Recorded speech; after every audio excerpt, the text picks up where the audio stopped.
तो अभी समय हो रहा है 3:02 हो रहे हैं। हम 5 मिनट का और वेट करेंगे और उसके बाद हम अपने जो डेली सेशन है उसको कंटिन्यू करेंगे। आप सभी के जो सर्टिफिकेट्स हैं जिन्होंने पे कर दिया है उनके सर्टिफिकेट अब मेरे पास इस सैटरडे तक आ जाएंगे। अभी मैं इसके बाद जो प्रिंट आउट सर्टिफिकेट है उसके लिए अभी हम कोई भी नहीं ले रहे हैं, क्योंकि जितना हम उसको बढ़ाते जाएंगे उतनी देर वो आगे डिले करते जाएंगे। इसलिए अभी मैंने उनको फाइनल कर दिया है। अब अगर किसी को प्रिंट आउट चाहिए होगा तो जब हमारे नेक्स्ट जो टेस्ट रहेंगे उसके साथ उनको मिलके आ जाएगा। और जो आपके सॉफ्ट कॉपीज़ हैं उसकी पीडीएफ मैंने अपलोड कर दी थी। प्लीज़ किसी का कोई भी उसमें कंसर्न या क्वेरी हो तो मुझे व्हाट्सएप पे करके बता दे, जिन्होंने पे नहीं किया है, जिनको सिर्फ सॉफ्ट कॉपी चाहिए। तो उस तरह से हम उसको एडजस्ट कर लेंगे और हार्ड कॉपी बाय मंडे तक आप सबको रिलीज कर दी जाएगी यहाँ से।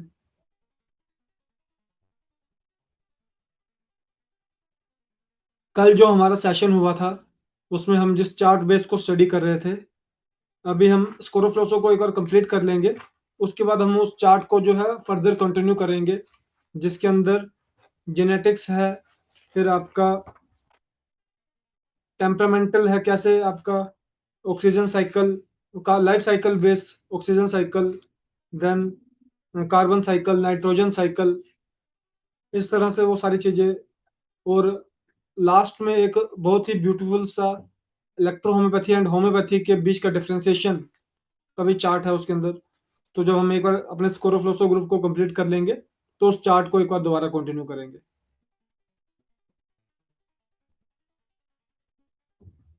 अभी तक जो हमारे साथ जुड़ चुके हैं उन्हें मालूम है कि हम क्या चीज़ को डिस्कस कर रहे हैं, और अगर कोई न्यू पर्सन है तो वो हमारे यूट्यूब चैनल के वीडियोस को देख सकता है। हमारा डेट वाइज वीडियो चल रहा है, तो आप उसमें जो भी दिसंबर मंथ से हमने स्टार्ट किया उस वीडियो को देखना शुरू कर दीजिए साथ के साथ। और अगर किसी को रिसेंट वीडियो देखना है तो वो एक बार हमसे पूछ सकता है, तो हम उन्हें रेफरेंस दे देंगे कि इस डेट का वीडियो उस पर चेक कर लीजिए।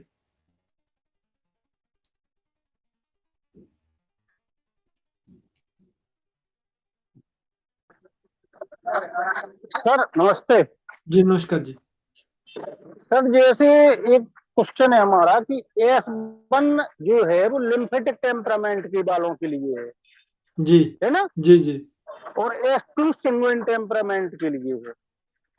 नहीं सर। तो अगर मान के हाँ, किताब आप में तो सर, पता क्या, मैं आपको यही बात बता रहा हूँ बड़े समय से कि हाँ, हम उस लिटरेचर को एक आधार तो मान सकते हैं। आप ये किसी हाँ, लिटरेचर से देख के इस चीज को बता रहे हैं ना। किताब अपनी जो है आपकी उसमें ये S2 वाली नहीं लिखा सर, A2 लिखा है। Sorry, A2। यस, A2 लिखा है हमने उसमें ना। A2 नहीं सर, S2 की बात कर रहे हैं हम। सर S1 आपने S2 की। मुझसे टेम्परामेंट रेमेडी की बात की ना अभी, हाँ, कि टेम्परामेंटल रेमेडी कौन सी होती है। S1 हमारी लिम्फेटिक की है, A3 हमारी सेंगुइन की है, F1 हमारी मिक्स की है। और S2 सर ग्लैंड्स की। Glandular endocrinal base remedy, hormonal base remedy, glands में आपका लिवर भी आता है। अभी सर, अब जब हम ये वाला टॉपिक शुरू करने वाले हैं तो उसमें काफी चीजें आपको ये क्लियर हो जाएंगी सर। अच्छा अच्छा अच्छा। जी जी।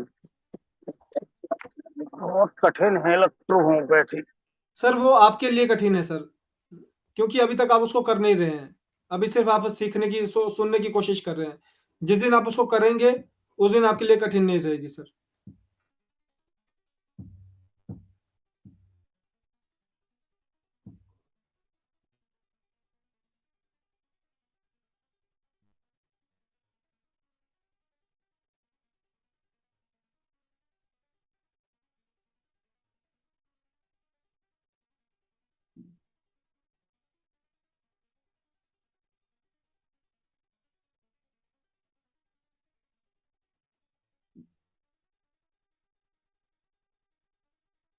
अच्छा इंद्र कुमार सर, आपने क्या कोर्स किया है?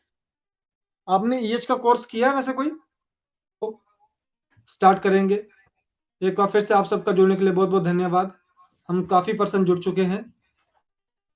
तो जो लास्ट हमारा सेशन था, उसमें हमने जो चार्ट डिस्कस किया था, वो हमें चार्ट क्या इन्फॉर्मेशन देता है कि किस तरह से प्लांट का टेम्परामेंट, ये धरती है, ये अंतरिक्ष है, उस अंतरिक्ष से पार जो जो आपका यूनिवर्स है, ये सारी चीजें मिलके हमें आज के समय पे जीने में मदद करती है। इसी से वो केमिकल रसायन आते हैं, केमिकल्स आते हैं, इसी से ऊर्जा आती है, पावर एनर्जी आती है, जो रिएक्शन करके फोटोसिंथेसिस हो गया, कार्बन प्रोड्यूस हो गया, नाइट्रोजन प्रोड्यूस हो गया, ऑक्सीजन प्रोड्यूस हो गया। इन रिएक्शंस को करने के बाद हम, चाहे वो प्लांट हो, चाहे वो इंसान हो, चाहे वो जानवर हो, वो सस्टेन होता है, जीता है। तो इसका मतलब कहीं ना कहीं पे हम सारे लोग एक दूसरे से जुड़े हुए हैं, चाहे वो एक प्लांट हो, चाहे वो जानवर हो, चाहे वो इंसान हो। और वहीं पर उस प्लांट को, हाँ देखिए, दो सेम तरह की चीज जब एक दूसरे अपने आप को खाती है, तो वो या तो वो पैरासाइट कहला जाती है, या वो आपका कैनिबलिज्म कहलाया जाता है। प्लांट्स में आपको सबसे कम कैनिबलिस्टिक प्रॉपर्टीज देखने को मिलती हैं, और ह्यूमंस एंड एनिमल्स में आपको पैरासिटिक एंड कैनिबलिस्टिक चीजें देखने को ज्यादा मिलती है। बेशक आज के समय पे कैनाबलिज्म, अगर इस बात को बोल दिया जाए कि एक एक गली में एक जगह पे कुत्ता था, वो मर गया, तो उसको और कुत्तों ने आके खा ली, तो वो कैनाबलिज्म हो गया। बेशक इंसान वो चीज नहीं कर रहा है, पर आखिर में इंसान अपने जैसा एक मांसपेशी से बनी हुई चीज को खा रहा है, तो कहीं ना कहीं पे वो भी कैनाबलिस्टिक चीज अपने आप में बन जाएगी।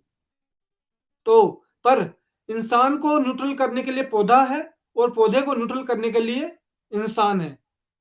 हमारे द्वारा कई ऐसी चीजें की जाती है जिससे ये इकोसिस्टम चल रहा है। सिर्फ इंसान नहीं, हम उसको बीइंग बोलते हैं, एज अ बीइंग, जो कि आपका एनिमल भी हो गया, जो कि आपका ह्यूमन भी हो गया।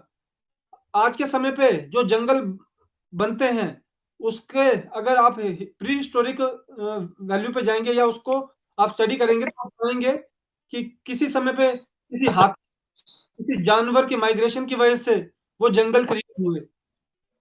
इस तरह के सारे कोई चिड़िया, किसी पक्षी, जानवर की वजह से वो चीज क्रिएशन में आ रही है। बेशक वो अपने आप में उत्पत्ति में थी, पर वो एक लिमिटेड वैल्यू में थी। और अदर जो पार्ट रहते हैं, फॉर एग्जांपल आपका सीडिंग होना, आपका पोलन सीडिंग, आपका एनी काइंड ऑफ सीडिंग, वो भी उसका एक नेचुरल पार्ट है।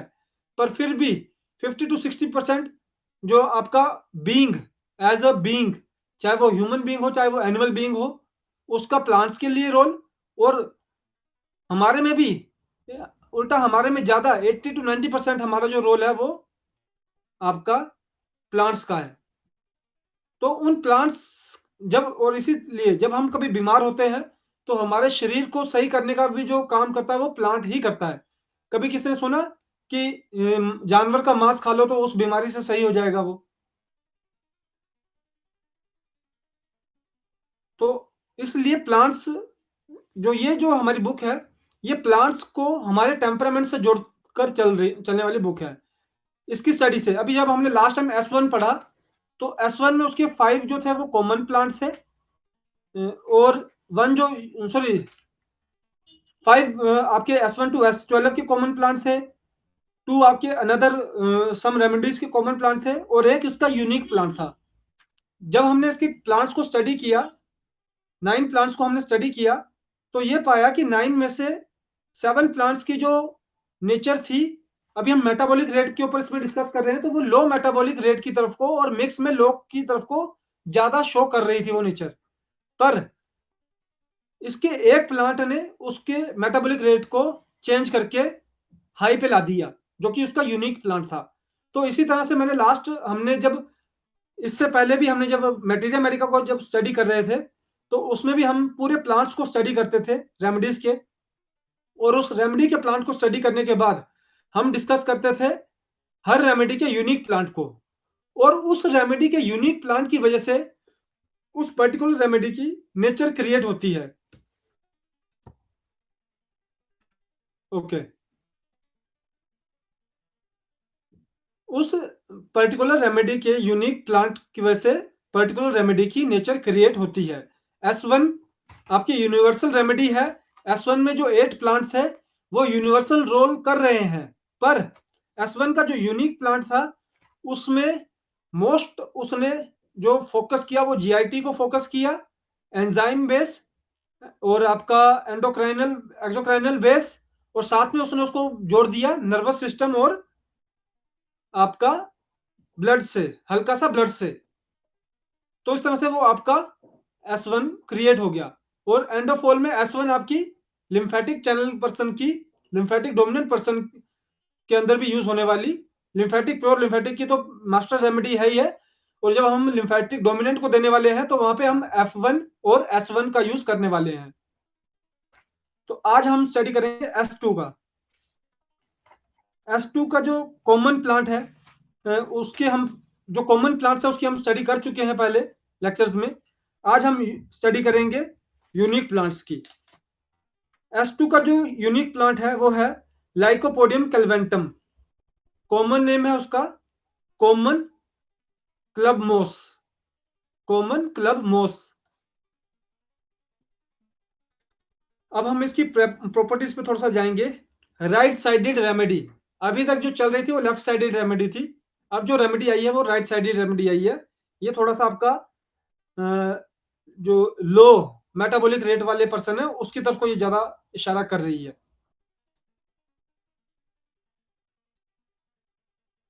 राइट साइड रेमेडी और राइट टू लेफ्ट आखिर में मिक्स के प्रॉपर्टी के अंदर है, पर जो डोमिनेंट है वो लो मेटाबॉलिक रेट है, पर कुछ इसमें आपको हाई मेटाबॉलिक रेट भी देखने को मिलेगा।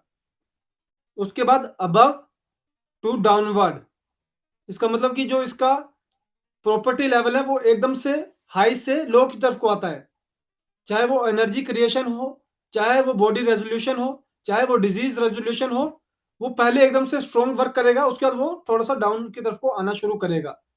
इसलिए जब इस रेमेडी का यूज करेंगे तो आपको क्विक एक्शन तो देखने को मिल सकता है, पर कुछ समय के बाद आपको लगेगा कि जो प्रोग्रेस है वो स्टेगनेट कर चुकी है। Liver, gall bladder, urinary bladder, uric acid, kidney stone, red sand in urine, prostate, digestive, intestine, diabetes, all type of fever, thyroid and thymus known as vegetable sulfur, chronic disease, hepatitis chronic, ये इसकी properties हैं। अब अगर इसको थोड़ा सा study किया जाए, liver, gall bladder, urinary bladder, आपका exocrinal properties, uric acid, kidney stone, फिर आपका हाई फीवर, टाइफाइड, थाइमस, आपका ग्लैंडुलर बेस, इस तरह से आपको मिक्स इसमें प्रॉपर्टीज देखने को मिल रही हैं। पर अगर ओवरऑल इसका आप एक व्यू करेंगे तो उसमें आप यही पाएंगे कि ये ज्यादा से ज्यादा ये आपका ब्लड को टारगेट करके चल रही है, क्योंकि आपका यूरिनरी ब्लैडर हो गया, यूरिक एसिड हो गया, इसमें अगर इसमें 17 पैरामीटर्स हैं, प्रॉपर्टीज हैं, तो 17 में से मोर देन 13 टू 14 जो प्रॉपर्टीज हैं वो ब्लड डोमिनेंसी की तरफ को ज्यादा इंडिकेशन कर रही है। फॉर एग्जाम्पल आपका हेप्टिक डिजीज, आपका वेजिटेबल सर्फल, टाइफाइड हो गया, फीवर हो गए, डायबिटीज हो गया, इंटेस्टाइन हो गया, फिर आपका रेड प्रोस्टेट हो गया, रेड सैंड हो गया, किडनी हो गया, यूरिक एसिड हो गया, यूरिनरी ब्लैडर हो गया, right side to left side हो गया, अबव एंड डाउनवर्ड हो गया। ये सारे आपकी जो ब्लड बेस प्रॉपर्टीज हैं, आपकी लो मेटाबॉलिक बेस्ड प्रॉपर्टीज हैं, उसको ये थोड़ा सा ज्यादा बता रहा है। अब इसमें आपका आता है टेम्परामेंट। देखिए कल सर ने आपको बताया था कि जो टेम्परामेंट है वो पर्सन का टेम्परामेंट तो है ही है, पर अगर पर्सन माउथ है तो प्लांट टेल है, अगर प्लांट माउथ है तो पर्सन टेल है, तो हमारा जो रिलेशन है वो इस तरह से, तो इसका इस बात का मतलब ये निकलेगा कि जो ये टेम्परामेंट है ये रेमेडी भी क्रिएट करेगी। इस तरह की जो चीजें हैं, फॉर एग्जाम्पल इंडाइसिसिव, मान लीजिए किसी आप कमजोर दिल इंसान को ये रेमेडी का यूज करवाते हैं तो उसके अंदर इस तरह का कॉन्फिडेंस बिल्डअप हो सकता है कि इंडिसेसिव बन जाए, वो पुअर सेल्फ स्टीम है, अगर आप उसको हाईली इस चीज का यूज करवा रहे हैं तो उसमें इसका आपको नेगेटिव साइड इफेक्ट ये देखने को मिल सकता है कि वो अपने आप को देखो, इंडिसेसिव और पुअर सेल्फ स्टीम में क्या फर्क है? इंडिसेसिव होता है किसी भी चीज को बेझिझक करने वाला, पर पुअर सेल्फ स्टीम का मतलब होता है उसको अपने माइंड में डाउट है कि क्या मैं इस चीज को कर सकता हूं। तो कल बताया गया था आपको कि इस तरह के पर्सन काम तो बहुत अच्छा करते हैं, पर उनको बताना पड़ता है कि आप ये काम अच्छा कर सकते हो। तो इस तरह से ये आपका सैंग्वाइन के अंदर भी ये सिम्टम्स होते हैं और आपके इंडिकेशंस होते हैं, टेम्परामेंटल इंडिकेशंस होते हैं, और वहीं पे इस रेमेडी के थ्रू भी आपको इस तरह के इंडिकेशन देखने को मिल रहे हैं। तो मैं इसके टेम्परामेंट को थोड़ा सा आपको बताऊंगा। Indecisive, poor self esteem, weak memory, anger suppressed, intelligent, mild, want power in hands, cowardice, fear public speaking, timid, lack of confidence, anxious but headstrong, dominating and love, hot and thirstless। देखिए किस तरह के इसके temperament indication आ रहे हैं ना। एक जगह तो बता दिया गया वीक मेमोरी, पर वहीं पे साथ में क्या बताया, इंटेलिजेंट भी है। एक जगह पे बता दिया अपने एंगर को दबा के रखता है, पर उसको किस तरह का, उसका रुतबा क्या होता है, डोमिनेटिंग, अपने गुस्से को वो दबा रहा है पर डोमिनेटिंग है। और कावर्डाइज, वो जल्दी डर जाता है, डोमिनेटिंग रुतबा रखने वाला है पर जल्दी डर जाता है। तो इस तरह के ये जो आपको ये पहले इंसान के अंदर ये सारी चीजों को नोटिस करना है। जब हमने टेम्परामेंट डायग्नोसिस को स्टडी किया था तो उसमें भी एक जो कॉमन फैक्टर यही निकल के आया था कि कुछ आपकी बॉडी एवोल्यूशन होती है। फॉर एग्जाम्पल चलने का ढंग, नाक, नैन नक्श हो गए, उसका आम स्वभाव हो गया। चलने का ढंग और नैन नक्श तो आप देख के ऑब्जर्वेशन से कर लेंगे, पर उसका आम स्वभाव हो गया, उसको क्या खाने पीने में पसंद है, किस तरह के उसके, मतलब वो क्या फील करता है, वो तो आपको क्वेश्चन पूछना पड़ेगा ना। तो जब आप उस पर्सन से, किसी पर्सन से आप बात करेंगे, इन पॉइंट्स को आप मद्देनजर रखते हुए कुछ सवाल करेंगे, आपको मालूम पड़ गया कि ये लो मेटाबॉलिक रेट का हो सकता है, ये सेंगोइन के अंदर हो सकता है, तो आप उससे इन तरह के क्वेश्चन के बारे में पूछेंगे। फॉर एग्जाम्पल, आपको गुस्सा जल्दी तो नहीं आता है? वो बोलेगा हाँ जी जल्दी आ जाता है, पर मैं थोड़ा सा दबा के रख सकता हूँ क्योंकि मुझे डर लगता है ना। आप पूछेंगे कि कॉन्फिडेंस कैसा है? ऐसा तो मुझे कॉन्फिडेंस नहीं होता, पर अगर मुझे बता दिया जाए और मुझे काम समझ आ जाए तो मेरे में कॉन्फिडेंस बहुत ज्यादा होता है, मुझे उस काम को 100% करने का कॉन्फिडेंस होता है। तो इस तरह से हमें ये सारे क्वेश्चंस उनसे आस्क आउट करने हैं, जिससे हमें क्लियर होगा कि किस रेमेडी को। और कल की टॉपिक में एक चीज जो ऐड करना हम लोग रह गए थे, क्योंकि अभी वो चार्ट पूरा नहीं हुआ था। आखिर में जो ये इंफॉर्मेशन हम जो शेयर कर रहे हैं ना, ये हम सिंगल रेमेडी को माइंड में रखते हुए भी कर रहे हैं, क्योंकि इन फ्यूचर बहुत जल्दी रविसन इंडिया इलेक्ट्रो में फार्मा भी आपको सिंगल रेमेडी की प्रैक्टिस के ऊपर लेके आने वाला है, जैसे कि मैटी जी ने अपने लास्ट के समय में की थी। जो मैटी जी का 1890s ऑनवर्ड का जो लिटरेचर मिलता है, या उनका जो कहीं से भी उनके फॉर्मुलेशन या क्रिएशन मिलती है, तो उसमें यह देखा जा रहा है कि वो सिंगल रेमेडी को यूज कर रहे हैं। 1890 से पहले वो भी मिक्स मल्टीपल रेमेडीज का यूज कर रहे हैं, जैसे कि आज हम कर रहे हैं। पर 1890 के बाद कुछ इस तरह से 1896 में वो इस दुनिया से चले गए, पर 1890 के बाद उन्होंने सिंगल रेमेडी का बहुत ही ज्यादा और बहुत ही बड़ा यूज किया है। तो हम भी आपको बहुत ही जल्द अपने, सबसे पहले हम अपने कुछ जो भरोसेमंद डॉक्टर्स होते हैं, जिन पे हमें कॉन्फिडेंस है कि वो इस चीज को कैरी ओवर कर सकते हैं, उनको इस चीज में इंडल्ज करेंगे, जो कि अभी हम कर चुके हैं। फॉर एग्जाम्पल, हमारे कुछ पंजाब के, कुछ हमारे यूपी के, कुछ हमारे महाराष्ट्र के, एमपी के, बिहार के जो हमारे मेन लीडर डॉक्टर्स हैं, अगर वो अपने दिन में 10 पेशेंट को देख रहे हैं तो 10 में से आज के समय वो 2 से 3 को सिंगल रेमेडी सिस्टम के ऊपर लेकर आ चुके हैं, और उनको बहुत अच्छा रिस्पॉन्स देखने को मिल रहा है। सिंगल रेमेडी के अंदर मान लीजिए अब इन्हीं तरह के फैक्टर्स को उसमें में रखा जाता है, और उसके अकॉर्डिंग उसको उस समय रेमेडी दी जाती है, और उससे उसकी क्योरिंग हो रही है। तो अभी हम, क्योंकि एक रेमेडी के अंदर हर ऑर्गन को कवर करने की क्षमता है, बेशक वो ऑर्गन स्पेसिफिक रेमेडी भी बनती है, पर वहीं पे हर रेमेडी भी ऑर्गन स्पेसिफिक है। अगर H2 आपका किडनी पे वर्क करेगा तो H2 आपका लिवर पे भी वर्क करेगा।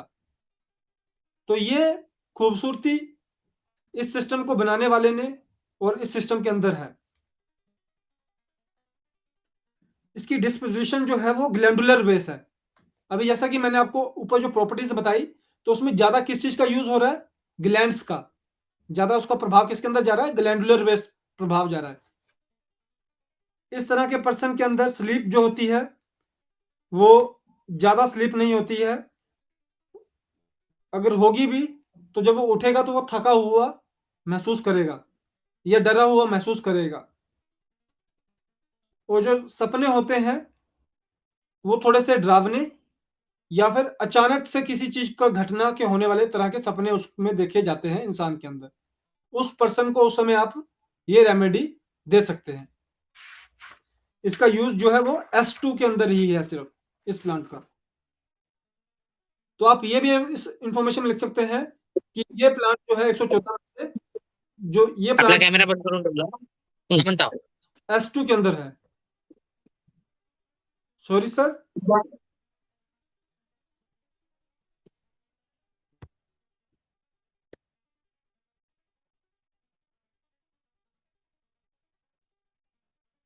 अभी इसके अंदर एक और चार्ट है, ये मैं कोशिश करूंगा, ऐसे ऐसे चार्ट्स आपको थोड़े और भी देखने को मिलेंगे, पर ये मैं कोशिश करूंगा कि हम इसको थोड़ा सा, ये प्लांट्स के डिफरेंशिएशंस के चार्ट हैं, इसको जब एक बार हमारे प्लांट्स कंप्लीट हो जाएं तो उसके बाद सर से थोड़ा सा समय लेके इन चार्ट्स के ऊपर डिस्कस किया जाए, क्योंकि काफी इंटरेस्टिंग जो कंपैरिजन है इस इसके अंदर प्लांट्स के अंदर आपको देखने को मिलता है। अब हम चलेंगे S3 के ऊपर। S3 का जो कॉमन प्लांट है वो है रेहम, RHEUM, रेहम प्लेमटम, PALMATUM, प्लेमटम। इसका कॉमन नेम है रूह बार्ब, RHUBARB, रूह बार्ब। ये आपका S3 का कॉमन प्लांट है और सिर्फ S3 के अंदर ही यूज होता है। ये 114 प्लांट में से ये आपका सेकंड प्लांट ऐसा आ गया जो सिंगल रेमेडी के अंदर यूज हो रहा है। हमें ये भी इसमें लास्ट में जब ये पूरा कंप्लीट हो जाएगा तो हमें ये भी देखने को मिलेगा कि 114 में से 60% प्लांट, 50 प्लांट जो है वो सिंगल रेमेडीज के यूज वाले प्लांट है, 30 प्लांट सिंगल रेमेडी के यूज वाले प्लांट है, और बाकी जो है वो मल्टीपल रेमेडी में भी यूज होने वाले प्लांट है। इसकी प्रॉपर्टीज, S3 की properties, abdominal, whole bowel, sexually male urogenital organ, skin, superficial parts of glands, laxative, anti inflammatory, bacterial, anti tumour, anti cholesterolemic, antiseptic, antispasmodic, diuretic, purgative, chronic constipation, stomach tonic, diarrhoea, liver, astringent, sour smell from vomit, stool, mouth, skin sweat, clothes, head. इस तरह की आपको properties देखने को मिल रही हैं कि खट्टी स्मेल आती है उसमें, अजीब सी। Gall bladder, stops bleeding, difficult dentition, intestine, duodenum, stomach disorder. इसमें इसकी 26 प्रॉपर्टीज हैं। 26 में से इसकी मोर देन 18 जो प्रॉपर्टीज हैं वो आपकी एंडोक्रिनल, सॉरी एक्सोक्रिनल प्रॉपर्टीज हैं, और मैक्सिमम जो है वो ग्लैंड बेस्ड प्रॉपर्टीज हैं।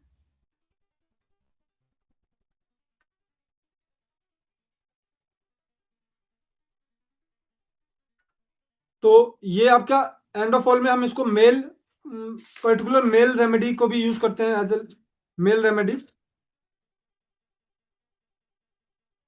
अब आता है temperament, impatient, desire many thing and cries,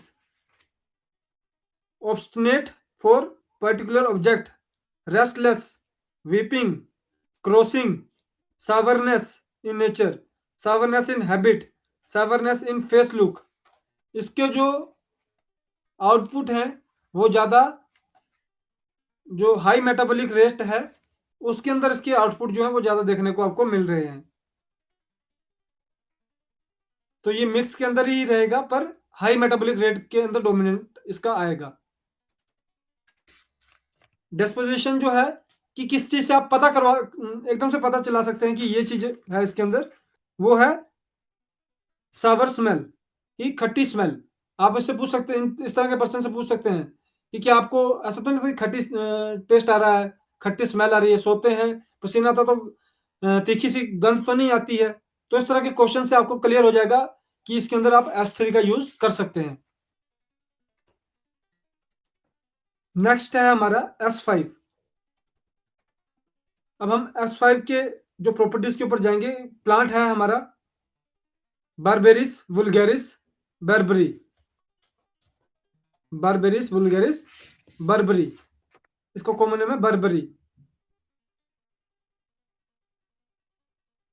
इसकी प्रॉपर्टीज जो है, covers all type of radiating pain, pain stone, kidney, gall stone, liver, gall bladder, pancreas, then kidney, excretes uric acid, gout, arthritis, spleen, malaria fever, muscle contractor, stimulant, mucosal orifice, use in materialistic doses. अब अगर आप इसके जो properties को conclude करें तो उसमें आप पाएंगे कि ये आपका स्टिमुलेशन से ज़्यादा जुड़ा हुआ प्लांट है। और स्टिमुलेशन के अंदर भी इसमें जो मेन जो इसकी प्रॉपर्टी बताई है वो बताई है covers all type of pain, किसी भी तरह की पेन के अंदर। इससे हमें क्या कंक्लूजन भी मिलेगा कि कल को मान लीजिए आपके पास एक पेन का पेशेंट आया, आप उसको अपने सामने बिठाइए, एक गिलास के पानी के अंदर उसके अंदर एक बूंद डाल दीजिए ओरिजिनल की S5 की, और उससे बोले कि ये सिप सिप करके आधा घंटा आपके पास बैठे, तो सिप सिप करके आधे घंटे में उस पानी को खत्म करे, तो उसमें कितना उसके पेन को आपको चेंज देखने को मिलता है। क्योंकि जो आखिर में जो प्रैक्टिकल होता है वो आपका इसी तरह से लाइव प्रैक्टिकल ही होता है। अगर आज हमें पता है कि A3F1YE और आपका P3C13BE, A3F1YE आपका फीवर पे इमीडिएट इफेक्ट करता है, P3C13BE आपका कफ के ऊपर इमीडिएट इफेक्ट करता है, तो हमें इसलिए पता है क्योंकि हमने उस समय कुछ पेशेंट्स को अपने पास बिठाया, बेशक 1 घंटा 2 घंटा बैठा के रखा, उनको वो डोजेस दिए, उससे उनके अंदर क्या चेंजेस आए उस चीज को हमने नोट किया।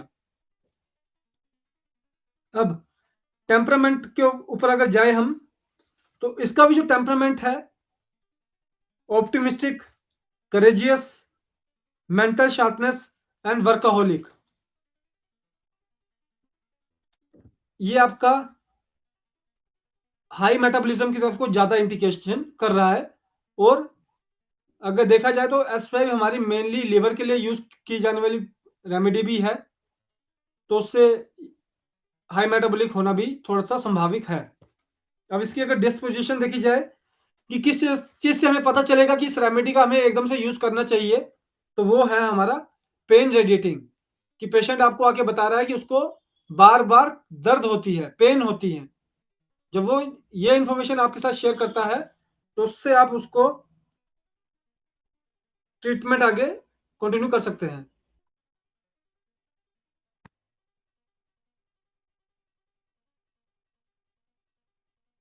और इसकी जो कंपेयर है, ये लाइको,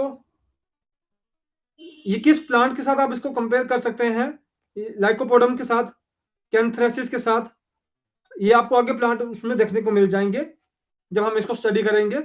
और इसमें आपका कॉमन प्लांट, कॉमन किस किस में यूज होने वाली रेमेडी है, ये S5 में यूज होती है, S10 में यूज होती है, F1 में यूज होती है और F2 में यूज होती है।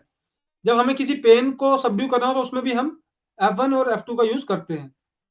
तो ये था हमारा आज का प्लांट रेमेडी का प्लांट का पार्ट। मैं रिक्वेस्ट करूंगा डॉक्टर वंदना राजपूत मैम से। मैम, आपका कैमरा इस समय ऑन है, आप अभी मेन स्क्रीन पे आ चुके हैं। प्लीज आप अपने आज के सेशन को कंटिन्यू करें प्लीज। ओके, धन्यवाद। बहुत अच्छा सेशन रहा आपका। अभी तक हम thank you. Male male infertility, male disorders के बारे में हम बात कर रहे थे, रिप्रोडक्टिव ऑर्गन के सिस्टम के बारे में। अभी तक लास्ट हमने किया था क्रिप्टो ऑर्काइटिस। आज रहेगा टॉपिक इसके अंदर टेस्टिकुलर कैंसर। तो स्पेशली टेस्टिस से संबंधित जो डिजीज हैं वो आज कंप्लीट हो जाएंगी। तो टेस्टिकुलर कैंसर आपका एक में हो या दोनों में, अंडकोश जो आपका टेस्टिस होती है उसमें होने वाले कैंसर को हम टेस्टिकुलर कैंसर कहेंगे। अधिकांशतः 15 से 35 वर्ष के युवाओं में अधिक सामान्य रूप से देखा जा सकता है। नॉर्मली अगर हम देखेंगे तो ये पुरुषों में कम पाया जाता है, लेकिन एज ग्रुप में अगर दिखाई देगा तो 15 से 35 वर्ष के युवाओं के बीच में। कॉज क्रिप्टोऑर्काइटिस, फैमिली हिस्ट्री, यदि फैमिली में किसी को रहा है तो उसमें सिम्टम्स आ सकते हैं। एक में भी हो सकता है और दोनों में भी हो सकता है। यदि HIV इन्फेक्ट हुआ है या क्लाइनफेल्टर सिंड्रोम भी है, तब भी ये चांसेस हो सकते हैं कि आपका जो पेशेंट हो उसको टेस्टिकुलर कैंसर की तरफ जा रहा हो। टाइप दो प्रकार का होता है। सेमिनोमा, सेमिनोमा धीरे धीरे बढ़ता है, रेडिएशन से अधिक हो सकता है। नॉन सेमिनोमा बहुत तेजी से बढ़ता है और युवाओं में अधिक पाया जाता है। सिम्टम्स: अंडकोश में गांठ का होना, ये पेनलेस लंप भी हो सकते हैं और पेनफुल भी हो सकता है। अंडकोश का भारीपन, वहां पर टेस्टिस आपको भारी दिखाई अगर देती है तो तब भी ये सिम्टम के साथ में हो सकता है कि वो टेस्टिकुलर कैंसर की तरफ पेशेंट जा रहा हो। इन्फ्लामेशन, पेन भी हो सकता है। पेट या कमर में भी दर्द आ सकता है। Diagnose: physically examination, ultrasound, tumor marker test जिसमें आपका हार्मोनल जांच, AFP, HCG, LDH, FSH वगैरह भी हम करवा सकते हैं, LH, FSH। ऐसे पेशेंट में कई बार आपका ब्रेस्ट का बढ़ा हुआ भी मिल सकता है। AFP अगर बढ़ा हुआ आता है तो उसको हम नॉन सेमिन नॉन सेमिनोमा में आपका ये ज्यादातर बढ़ा हुआ दिखाई देगा, नॉन सेमिनोमा कहेंगे। जो सेमिनोमा टाइप का आपका है तो उसमें AFP नॉर्मल रहेगा। AFP अल्फा फीटोप्रोटीन होती है जो आपका गर्भस्थ शिशु जब होता है उस समय बॉडी में प्रोटीन की मात्रा का लेवल रखता है डेवलपमेंट के लिए। नॉर्मली जो इसकी वैल्यू होती है वो 10 नैनोग्राम पर ml होती है। कम से कम इससे इससे नीचे ही रहता है, ऊपर नहीं। ऊपर होगा तो कहीं ना कहीं बॉडी में इफेक्टिव है।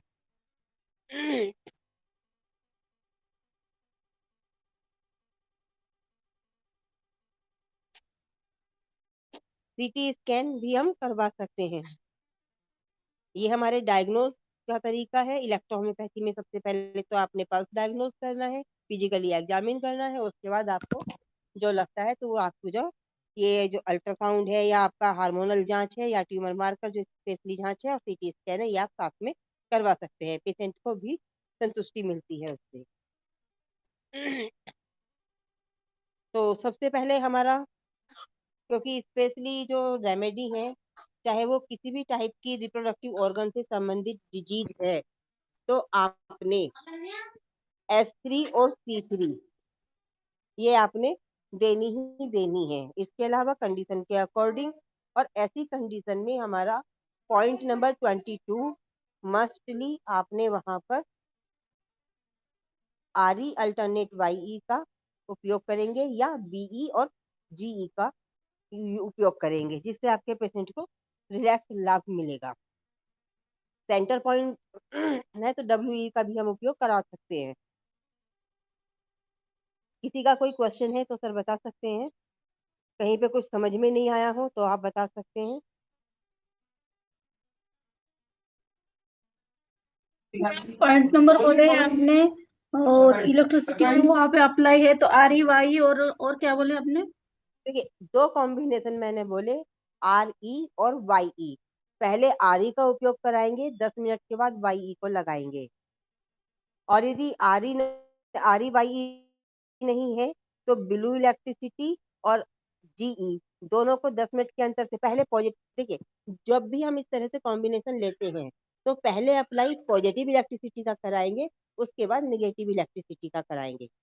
WE तो आपकी न्यूट्रल है, वो तो आपने कॉमनली कहीं उसको नहीं देखना पड़ता कि लगाना कि नहीं लगाना है, उसके लिए पॉजिटिव निगेटिव का कोई मैसेज नहीं है, लेकिन वो न्यूट्रल है तो वो कहीं भी आप ना यूज कर सकते हैं। Thank you ma'am. जी, और कोई कुछ बोल रहे थे? कौन बोल रहे थे?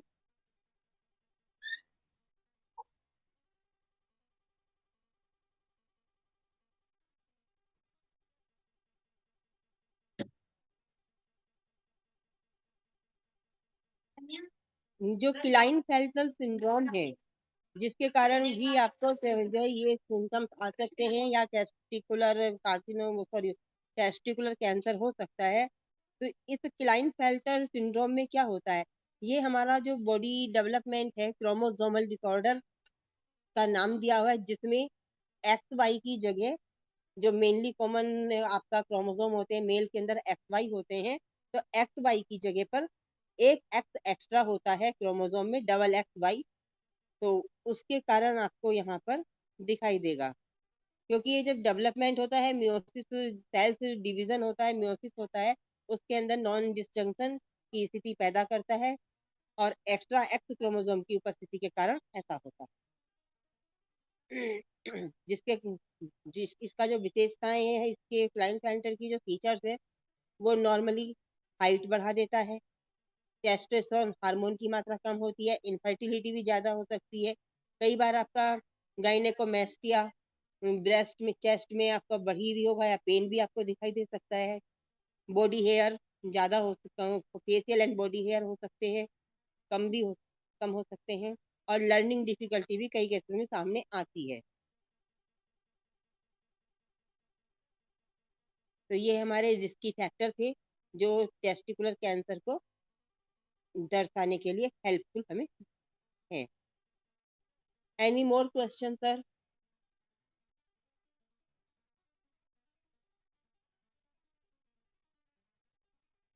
डिजीज तो काफी बड़ी है, पर शॉर्ट में समझाने की, आपको बताने की कोशिश की गई है।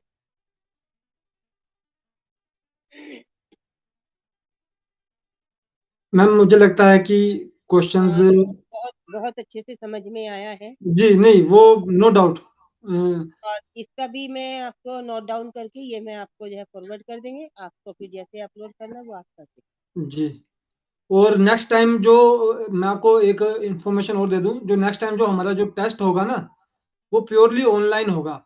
हम्म। उसमें आपको लिंक मिलेगा, आप उस लिंक को ज्वाइन करेंगे, एक क्वेश्चन को अटेम्प्ट करेंगे, राइट होगा रॉन्ग होगा, उसका आंसर उसी समय आपको मिल जाएगा, और आप उसके बाद नेक्स्ट क्वेश्चन की तरफ को बढ़ते जाएंगे इस तरह से। हाँ, तो चलिए इसके बारे में भी हम बिल्कुल बैठकर बात करेंगे कि इस तरह से हम किस तरह से कर सकते हैं ऑनलाइन, बिल्कुल।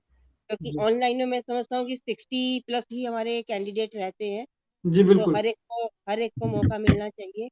जी तो इसमें भी हमें बहुत अच्छी तैयारी करनी पड़ेगी, अगर ऑनलाइन 1 वर्ड क्वेश्चन या जो भी हम करेंगे, बिल्कुल बिल्कुल। या फिर राइट डाउन करवाएंगे फिर आंसर शीट ले लेंगे, नहीं वो वो हम अभी एक मैंने अलग लास्ट टाइम सर से डिस्कस किया तो सर ने भी बोला, बोला कोई इशू नहीं, जो जब नेक्स्ट टाइम हमारा, क्योंकि देखते उस हैं। हाँ, समय, दोनों में देखेंगे, अभी जी, तो इसको खत्म होने में भी बिल्कुल टॉपिक अभी को टाइम लगेगा, अभी काफी तो टाइम लगेगा। एक ही ऑर्गन का हुआ है, अभी बिल्कुल हमने पैन जो एस्टिमेट रखा है मैम, वो यही रखा है कि हम मोस्ट प्रोबेबली बाय मंथ हाँ, ऑफ अप्रैल एंड में ही जाके अब हम नेक्स्ट टेस्ट जो है वो कंडक्ट हाँ, करेंगे। इसको अभी टाइम लगेगा। तो किसी का कोई क्वेश्चन है तो बता सकते हैं, नहीं तो फिर मैं अभी ऑन स्क्रीन ऑफलाइन रूप में हूँ उसके अंदर, पर अगर लगता है कि कहीं पे कुछ आंसर करना है तो मुझे रिंग कर समझ दीजिएगा। श्योर मैम, ठीक है, श्योर तो ma'am. Thank you very much thank you ma'am. All of you.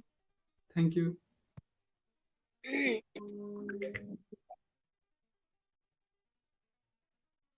Sorry please. Hello.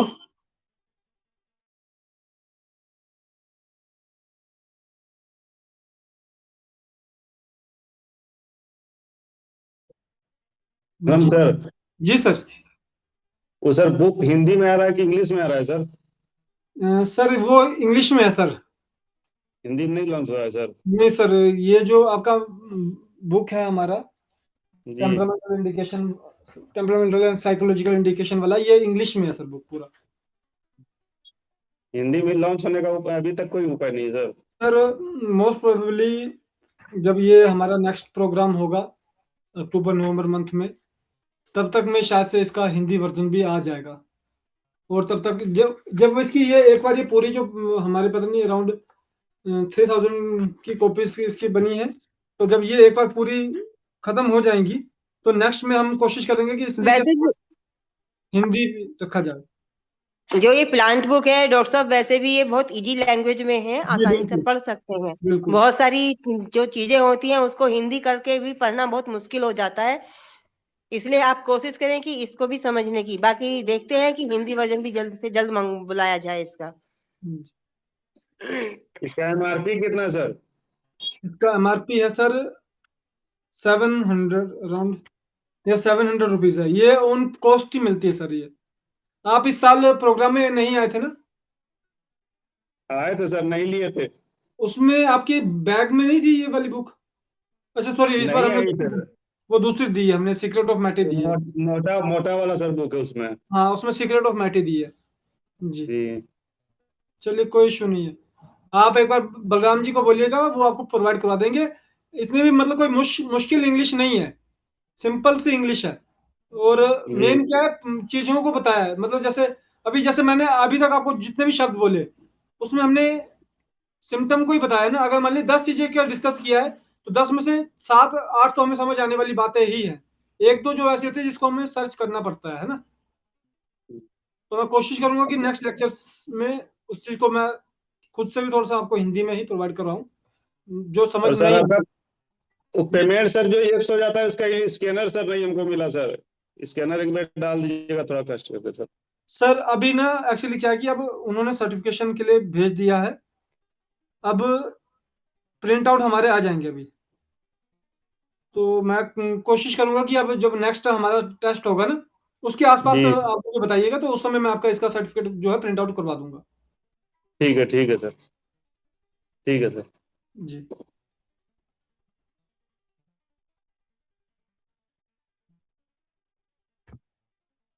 अभी हमारा जो नेक्स्ट पार्ट ऑफ प्रोग्राम है, मैं देखूं हमारे साथ क्या जुड़ चुके हैं शुभम जी,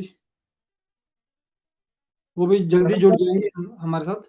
जी कनक सर, जी सर। माफी चाहता हूँ, इंटरफेयर के लिए माफी चाहता हूँ। जी बोलिए प्लीज। मैं ये कह रहा था सर, जैसे आपने बताया H2 एक हमारे किडनी स्टोन के लिए भी है और H6 भी किडनी स्टोन के लिए आएगा, जी, तो इनमें से दोनों में से किसी को भी दे दो। पहले H2 एसिड देंगे, क्योंकि वो ठीक। हमारी प्योरली किडनी बेस्ड रेमेडी है। फिर जी बाद में जब उसमें देखिए सर, जी जी जी। जब हमारे जो बुक का फॉर्मूला है, अगर आप 10 में से देंगे, 10% को देंगे ना, तो 10 में से 6 को तो वो वही फॉर्मूला आपको 100% रिस्पॉन्स देके जाने वाला है, ठीक है। हाँ जी हाँ जी तो हाँ जी। बचे 4 हैं, उसके अंदर इन रेमेडीज की जो चेंज होती है ना, उसके अंदर फिर अच्छा हम अच्छा। जो वो उसमें आगे उसके टेम्परामेंटल इंडिकेशन बताए हैं, हाँ आप जी।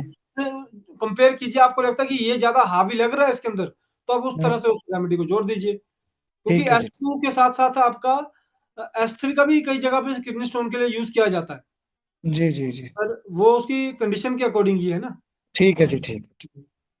Thank you sir, thank you, give me the information, thank you. Thank you. किन्हीं डॉक्टर का कोई पेशेंट डिस्कशन का पॉइंट हो तो वो बात कर सकते हैं।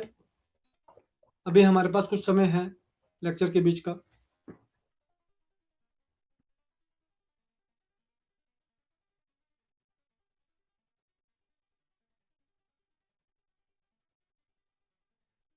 सर, आपने जो बोला था अभी S5 डायरेक्ट D3 में से 1 ड्रॉप देके देना है वो सर। वो एक्सपेरिमेंट, वो हमने एक्सपेरिमेंट की बात की। मान लीजिए आपके पास वो पेशेंट आया, पर्सन आया, आपको लगता है वो सिर्फ S5 नहीं, वो किसी भी रेमेडी का, आपको लगता है कि इस रेमेडी से जुड़ा हुआ इसमें सॉल्यूशन मिल सकता है मुझे, है ना? तो आप उसको अपने पास बिठाइए 1 घंटे के लिए, 1 गिलास पानी के अंदर डायरेक्ट D3 का 1 बूंद डाल के दे दीजिए उसे, और बोले इस पानी को वो 1 घंटा आधा घंटा लगा के पिए, सिप करके, है ना? तो उससे आपको उसकी आउटपुट देखने को मिल सकते हैं कि क्या ये रेमेडी इफेक्ट करने वाली है, तो उसको नेक्स्ट टाइम उस चीज का डोज क्रिएट करके आप एज ए ट्रीटमेंट स्टार्ट करवा सकते हैं। जी सर, थैंक यू। जी। अभी बहुत जल्दी हम by stages single remedy system को प्रमोट करेंगे, क्योंकि प्रैक्टिस को जितना आसान किया जाए उतना अच्छा है। पर जिस चीज से हम लोग ग्रो कर रहे हैं, मल्टीपल कॉम्बिनेशन सिस्टम से ग्रो कर रहे हैं, क्योंकि मैटी जी का जो विजन था वो बहुत क्लियर था, वो था हेल्थ इन पॉकेट। अब आप 4 डाइल्यूशन की बोतल एक साथ पॉकेट में नहीं रख सकते, तो उसके लिए आपको एक ही डाइल्यूशन की कोई पॉकेट मतलब डाइल्यूशन लगेगा, एक बोतल रखना आसान रहेगा। तो वो, और उनकी लिटरेचर से भी यही मालूम पड़ता है कि जो लास्ट का जो उनका समय था उसके अंदर वो सिंगल रेमेडी सिस्टम को परफेक्ट कर चुके थे, जिसके अंदर वो 1 से 2 सिंगल रेमेडीज देते थे और एक कॉम्प्लेक्स फॉर्मूला अगर बना के देते थे तो वो, मान लीजिए अगर 10 पेशेंट को चेक किया तो 10 में से 2 से 3 को ही वो देना पड़ता था कॉम्प्लेक्स फॉर्मूला, जिसको वो थोड़े समय के बाद बंद करवा देते थे। कुछ समय देना, कुछ समय बंद करना, इस तरह का उसके अंदर आपको पैटर्न देखने को मिलता है, ट्रीटमेंट पैटर्न।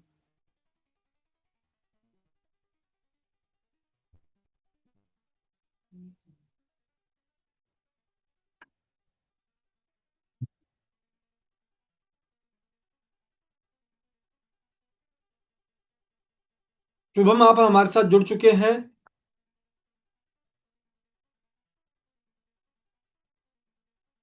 हाँ जुड़ चुके हैं, रेडी। जी, मैं आपको क्या अभी आप ऑन कर दूं मैं आपके कैमरा को, मतलब आपको ऑन स्क्रीन पे लेके आ सकता हूं?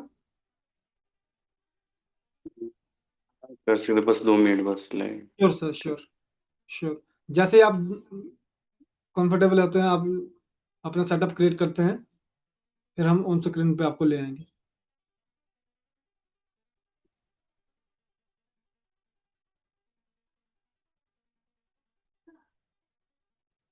Aman sir, good evening. Good evening sir. Sir, with query थी मेरी। हार्ट वाले पेशेंट थे ना सर? हाँ। जी, मैंने सर अभी मैंने डिस्कस तो किया था, पर फिर थोड़ा सा मैं इवनिंग में किसी काम में बिजी हो गया था, तो मैं आपको फीडबैक डाल देना भूल गया। मैंने नोट डाउन कर लिया है बुक का, मैं आपको बुक का या तो रेफरेंस, अभी आपके पास बुक नहीं है तो फिर थोड़ा सा दिक्कत है वो ना। हाँ जी सनम जी, सत श्री अकाल। जी हम सर। आपके हाँ जी सनम जी, सत श्री अकाल। सत श्री अकाल जी, सत श्री अकाल जी। जी, और कैसे हैं आप? चल, बढ़िया सर, बढ़िया, बहुत बढ़िया, बहुत बढ़िया नॉलेज मिल रही है sir. Thank you. Doctor Virendra Singh भी हमारे डॉक्टर में से एक हैं, और उसके बावजूद भी अगर रोज जुड़ रहे हैं। जी किशन सर बोलिए। तो मैं ये जानना चाह रहा हूँ सर, जैसे मैं जो है ना, ये मैं ही जुड़ा हूँ, तो सर आपकी आवाज बिल्कुल जीरो हो जा रही है, बात बोलते बोलते बिल्कुल कम हो जा रही है आपकी आवाज सर। वॉल्यूम तो मैंने बढ़ा दिया है। मैं कहना चाह रहा हूँ सर, मैं तो न्यू कनेक्शन है मेरा आपसे, जी तो सभी 38 मेडिसिन की कोचिंग जो आप शुरू से सर, देंगे मैंने आपको मुझे पहले भी उस दिन भी मैंने आपको बताया था, ये पूरा प्रैक्टिकल बेस्ड सब्जेक्ट है। आपको पहले 38 रेमेडीज करनी पड़ेंगी, फिर आपको उसके अकॉर्डिंग पेशेंट स्टार्ट करने पड़ेंगे। आप जिस भी पेशेंट को देख रहे हैं, एक बार थोड़ा सा आप डिस्कस कीजिए, उसके रिगार्डिंग हम आपको फॉर्मेशन क्रिएट करवा देते हैं, बता देते हैं, बुक से सजेशन मिल जाता है आपको। आप वो देना शुरू करेंगे, डाटा बनाना शुरू करेंगे, तो ऑटोमेटिकली आपको कुछ समय के अंदर पूरी इंफॉर्मेशन मिल जाती है सर। ये थियोरेटिकल लेक्चर आपकी इंफॉर्मेशन बढ़ाने का काम करेंगे, जो प्रैक्टिकल ही है, जो आपको पूरा इंफॉर्मेशन ग्रांट करता है सर, एस्टेब्लिश करता है जो इंफॉर्मेशन को। जो बुक आप बता रहे हो कौन सी, मेरे को 1 या 2 फॉलो करनी चाहिए? Guide to clinical practice book है सर वो। अच्छा, जी, ठीक है, ओके। Thank you.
शुभम, आप जुड़ चुके हैं? हाँ रेडी है। ओके, रुकिए, मैं आपको भी स्क्रीन पे लाइव कर दूं।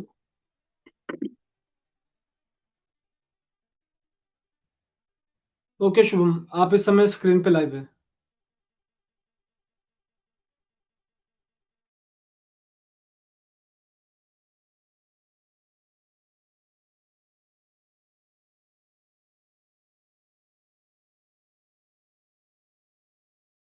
आप सभी को मेरा प्रणाम।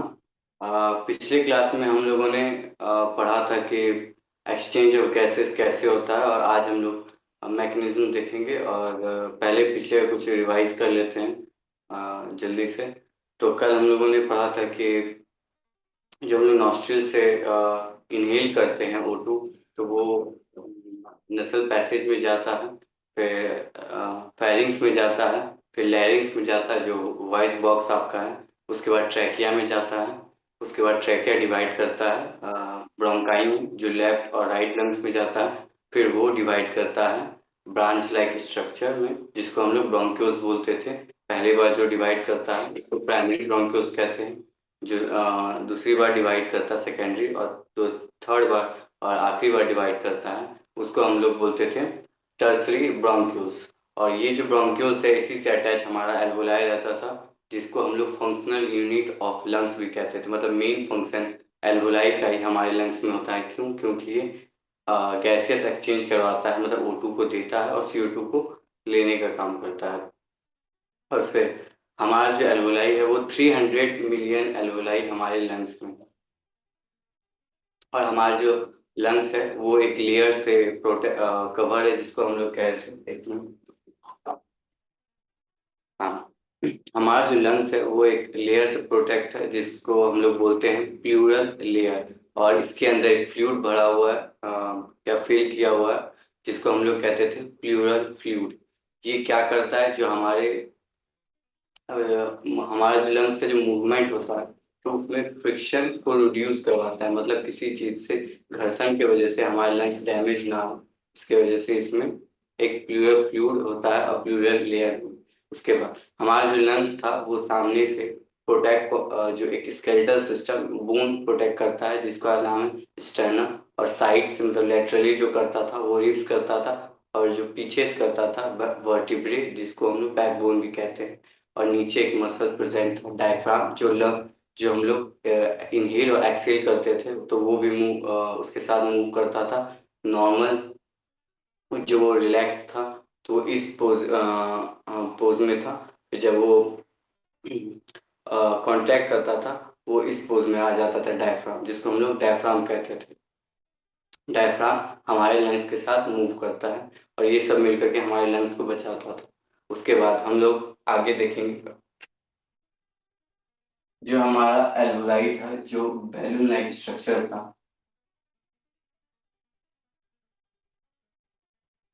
ये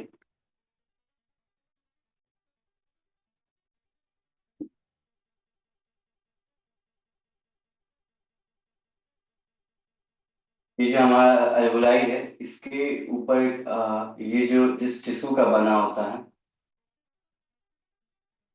एल्वोलाई, जो चेंज करवाता है, मतलब O2 को हमारे ब्लड कैपिलरी, ये हमारा हो गया ब्लड कैपिलरी, और ये एल्वुलाई हुआ जिसमें हमारा ऑक्सीजन आता है। तो ये जिस टिश्यू का बना हुआ है उसको हम लोग कहते हैं स्क्वैमस इपिथेलियम टिश्यू। क्या नाम है? Squamous, SQUAMOUS, squamous epithelium tissue. उसके बाद ये जो बीच में स्पेस है एल्वुलाई और कैपिलरी, ब्लड कैपिलरी के बीच जो स्पेस रहता है उसको हम लोग बोलते हैं बेसमेंट मेम्ब्रेन।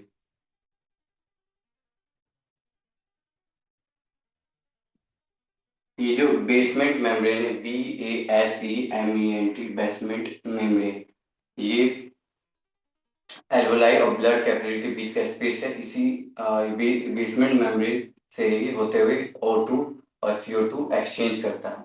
तो जो हमारा O2 आया एल्वुलाई में, जो हम ऑक्सीजन लिए, इनहेल किए, फिर एल्वुलाई में आया, एल्वुलाई रीजन में पूरा गया। उसके बाद ये क्या होता है, ये O2 एल्वुलाई जो है इसको ब्लड कैपिलरी में भेजता है,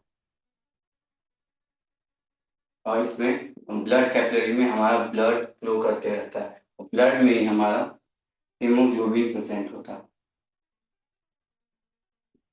और ये जो हीमोग्लोबिन है ये क्या करता है, जो O2 आया उसको कैरी कर लिया, ठीक है, तो ले लिया, उसके बाद ये लेके चले जाता है सेल के पास, और सेल के पास जाकर के कैटाबॉलिक रिएक्शन करवाता है। कैटाबॉलिक रिएक्शन मतलब क्या हुआ कि जो भी हमारा फूड मॉलिक्यूल्स था, सिंपल फूड मॉलिक्यूल्स, तो उसको बर्न आउट करता है, जलाता है। तो यहाँ पे हमारा O2 गया, वो जो भी हमारा फूड मॉलिक्यूल्स था जैसे अमीनो एसिड, ग्लूकोज, ग्लिसरॉल, ये सबको बर्न आउट करके एनर्जी बनाता है, एनर्जी सिंथेसाइज, एनर्जी बनाया। उसके बाद O2 को रिलीज किया, CO2 को, सॉरी, कार्बन डाइऑक्साइड को रिलीज किया, ऑक्सीजन कैरी किया, हेमोग्लोबिन ये लेके गया सेल के पास, ठीक है। फिर सेल में जो भी हमारा फूड मॉलिक्यूल्स था, जो भी एब्जॉर्ब किया था, उसको बर्न आउट किया, मतलब जलाया उसको जला करके एनर्जी सिंथेसाइज किया, एनर्जी बनाया, किस फॉर्म में? ATP के फॉर्म में, जिसको हम लोग एडिनोसाइन ट्राइफॉस्फेट भी कहते हैं। एडिनोसाइन,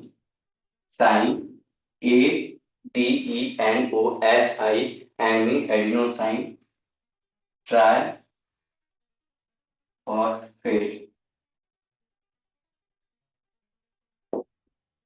तो ये सेल क्या किया, एनर्जी सिंथेसाइज किया, किसके फॉर्म में? ATP के फॉर्म में, जिसका फुल फॉर्म हुआ एडिनोसाइन ट्राइफॉस्फेट। अब ये क्या किया, जो हमारा एनर्जी सिंथेसाइज हुआ तो उसमें हमारा CO2 रिलीज किया, कार्बन डाइऑक्साइड रिलीज किया, तो जो हीमोग्लोबिन ऑक्सीजन लाया था वही फिर CO2 को कैरी किया। उसके बाद ये ब्लड में फ्लो होते होते ये ब्लड कैपिलरी जो हमारे एल्वुलाई रीजन के पास था, तो एल्वुलाई के पास था, वहां पे गया। उसके बाद ये बेसमेंट मेम्ब्रेन होते हुए ये एल्वुलाई में आ गया, फिर से यहाँ पे आया, CO2 आ गया, कार्बन डाइऑक्साइड, फिर ये पास आउट किया एल्वुलाई में, एल्वुलाई में CO2 आ गया, फिर ये जाते जाते हमारा जो नॉस्ट्रिल था,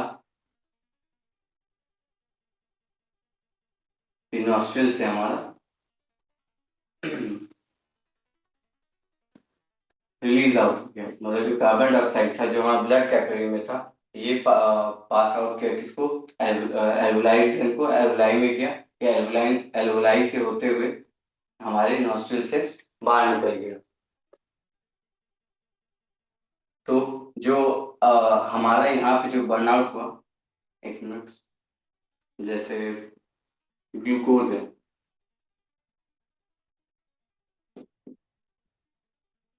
फिर ऑक्सीजन एक्ट किया, उसके बाद क्या फॉर्म किया, एटीपी जो एनर्जी सिंथेसाइज हुआ, उसके बाद CO2 रिलीज किया और हीट जनरेट करता है। अब ये जो एटीपी है यही हमारे सेल और बॉडी को एनर्जी प्रोवाइड करवाता है, जिसकी वजह से हमारा सेल काम करता है, हमारा बॉडी काम कर पाता है। उसके बाद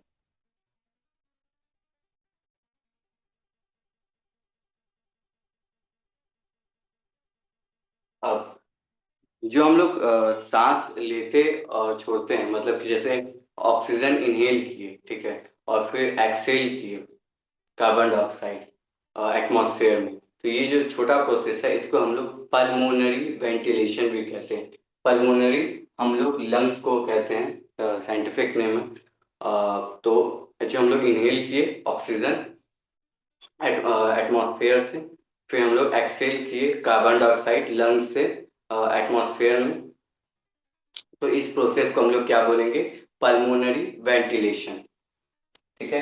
उसके बाद जो प्रोसेस होता है वो होता है डिफ्यूजन का। डिफ्यूजन का मतलब क्या हुआ? जो हम लोग सांस लिए, ठीक है, जो O2 गया तो फिर वो जाकर के जो एल्वोलाई था हमारा, इसमें पूरा जाके डिफ्यूज हो गया। डिफ्यूज माने कि ये जो हाई कंसंट्रेशन, हम लोग ये चीज का ध्यान रखेंगे कि जो हमारा एयर फ्लो करता है वो हाई कंसंट्रेशन से लो कंसंट्रेशन करता है, मतलब जहाँ पे हाई प्रेशर रहेगा उससे लो प्रेशर में जाएगा।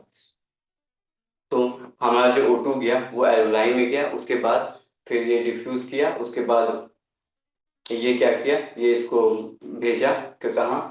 ब्लड कैपिलरी में।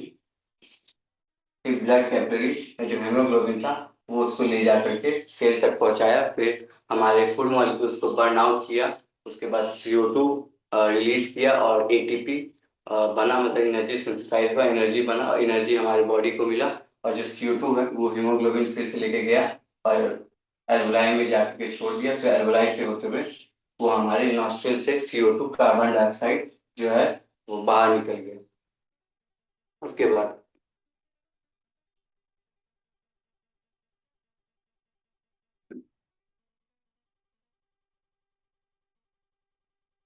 हम लोग देखेंगे जो हम लोग सांस लेते और छोड़ते हैं तो हमारे लंग्स में कुछ ऑक्सीजन कितना रहता है, कितना पास आउट करता है और कितना यूज होता है वो हम लोग देखेंगे। उसके पहले हम लोग देखते हैं कि मैकेनिज्म पहले थोड़ा सा देख लेते हैं। तो सबसे पहले जो हम लोग इनहेल किए ऑक्सीजन, मतलब इनहेलेशन ऑफ ऑक्सीजन, इसको हम लोग इंस्पायरेशन प्रोसेस कहते हैं। क्या कहते हैं? INSPIRA, इंस्पायरेशन प्रोसेस, ठीक है। जो हम लोग इनहेलेशन ऑक्सीजन का इनहेलेशन करते हैं, हम लोग ऑक्सीजन जो लेते हैं, इस प्रोसेस को हम लोग इंस्पायरेशन कहते हैं। और जो हम लोग कार्बन डाइऑक्साइड हमारे लंग से पास आउट करते हैं उसको हम लोग एक्सपायरेशन कहते हैं, ठीक है। जो इंस्पायरेशन है इसमें प्रॉपर क्या पहले होता है कि जो हमारा एटमॉस्फेरिक प्रेशर है वो हाई होता है, मतलब ये कह सकते हैं कि ऑक्सीजन का मात्रा एटमॉस्फेयर में ज़्यादा रहता है, तो उस टाइम जब हम लोग सांस लेते हैं तो ऑक्सीजन अंदर जाता है, मतलब हाई कंसंट्रेशन से लो कंसंट्रेशन में जाता है, फिर वो हमारे लंग्स में गया।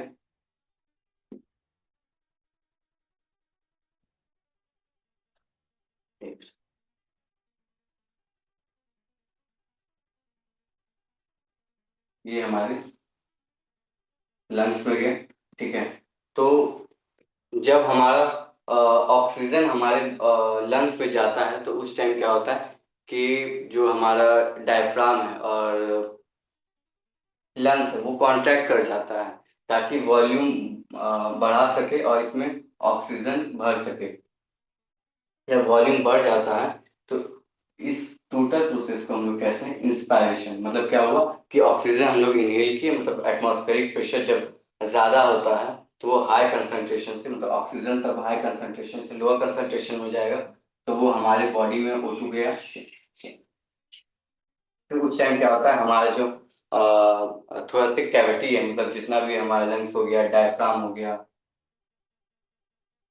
ये कॉन्ट्रैक्ट रहता है, तो फिर इसमें जाकर के ऑक्सीजन भर जाता है। जो एल्वोलाई हमारा है उसमें जाके ऑक्सीजन फिल कर गया, फिल करने के बाद ये वॉल्यूम को इंक्रीज करता है, मतलब वॉल्यूम को बढ़ा देता है, मतलब हमारा जो लंग्स है उसमें ऑक्सीजन पूरा फिल कर जाता है। तो इस पूरे प्रोसेस को हम लोग कहते हैं इंस्पायरेशन। इंस्पायरेशन मतलब क्या हुआ कि एटमॉस्फेरिक प्रेशर जिसमें हाई हो, ठीक है, और हमारे लंग्स का वॉल्यूम को बढ़ाता हो या इंक्रीज करता हो, उसको हम लोग इंस्पायरेशन प्रोसेस कहते हैं। तो एक्सपायरेशन क्या हो गया? एक्सपायरेशन वो हुआ जब हमारा लंग्स में जो ऑक्सीजन है जो आ गया था, उसके बाद जो CO2 हमारे लंग्स में गया ब्लड कैपिलरी से, तो फिर उस टाइम हमारा क्या हुआ कि जो लंग्स है वो रिलैक्स करता है, रिलैक्स करेगा तभी जा करके हमारा CO2 जो है नॉस्ट्रिल से या हमारे नोज से बाहर निकलेगा। मतलब इसमें उल्टा होता है कि हम लोग जब सांस लेते हैं तो उस टाइम कॉन्ट्रैक्ट करता है, मतलब जब हम लोग सांस छोड़ते हैं तो रिलैक्स करता है। जब हम लोग सांस लेते हैं तो हमारा डायफ्राम जो है वो इस पोज में होता है, मतलब कि जब नॉर्मल कंडीशन जो डायफ्राम का वो इस तरह का होता है, जब हम लोग सांस लेते तो ऐसे हो जाता है, फिर जैसे हम लोग सांस छोड़ते हैं तो रिलैक्स पोजीशन उसका इस फॉर्म में हो जाता है। तो जब ये रिलैक्स करता है तब हमारा जो लंग्स का वॉल्यूम है वो डिक्रीज करता है और CO2 हमारे नोज से बाहर निकलता है, मतलब रिलीज आउट होता है। तो एक्सपायरेशन में क्या हुआ कि वॉल्यूम डिक्रीज किया और फिर ये CO2 को रिलीज आउट करता है, मतलब CO2 को हमारे लंग से बाहर निकालता है। तो इंस्पायरेशन में हो गया कि वॉल्यूम इंक्रीज कराता है लंग्स का, और जो एक्सपायरेशन है उसमें वॉल्यूम डिक्रीज कराता है। और इंस्पायरेशन में है वो कॉन्ट्रैक्शन होता है, और जो एक्सपायरेशन है उसमें रिलैक्सेशन होता है, मतलब रिलैक्स करता है। ये है मैकेनिज्म। उसके बाद हम लोग देखेंगे पल्मोनरी वॉल्यूम एंड कैपेसिटी, मतलब कि जो ऑक्सीजन हमारे जब हम लोग इनहेल करते हैं और एक्सहेल करते हैं तो कितना ml ऑक्सीजन हमारे लंग्स में रहता है, कितना हम लोग इनहेल करते हैं और कितना एक्सहेल करते हैं, ये देखेंगे।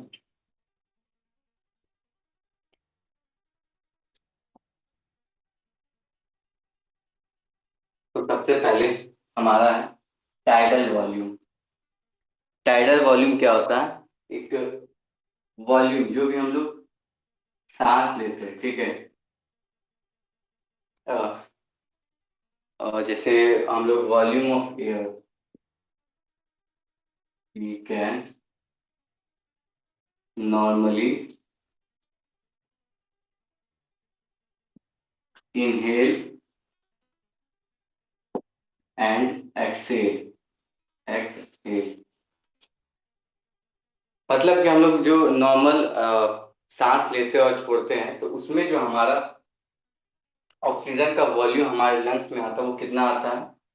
500 ml आता है। 500 ml जब हम लोग नॉर्मल सांस लेते हैं और छोड़ते हैं तो उस टाइम 500 ml ऑक्सीजन हमारे लंग्स में आता है। और हम एक चीज़ और बता देना चाहें कि 1 मिनट में हम लोग टोटल 12 से 16 टाइम्स रिस्पायर करते हैं, मतलब कि सांस लेते हैं और छोड़ते हैं। तो हम लोग तो टाइडल वॉल्यूम क्या हो गया कि volume of air we can normally inhale और एक्सहेल, मतलब जो हम लोग नॉर्मली सांस लेते हैं और छोड़ते हैं तो उसमें जो ऑक्सीजन हमारे लंग्स में आया 500 ml आया, और जो हम 1 मिनट में सांस लेते हैं और छोड़ते हैं वो कितना बार? 12 से 16 बार हम लोग रिस्पायर करते हैं। रिस्पायर मतलब क्या हुआ? सांस लेना और छोड़ना।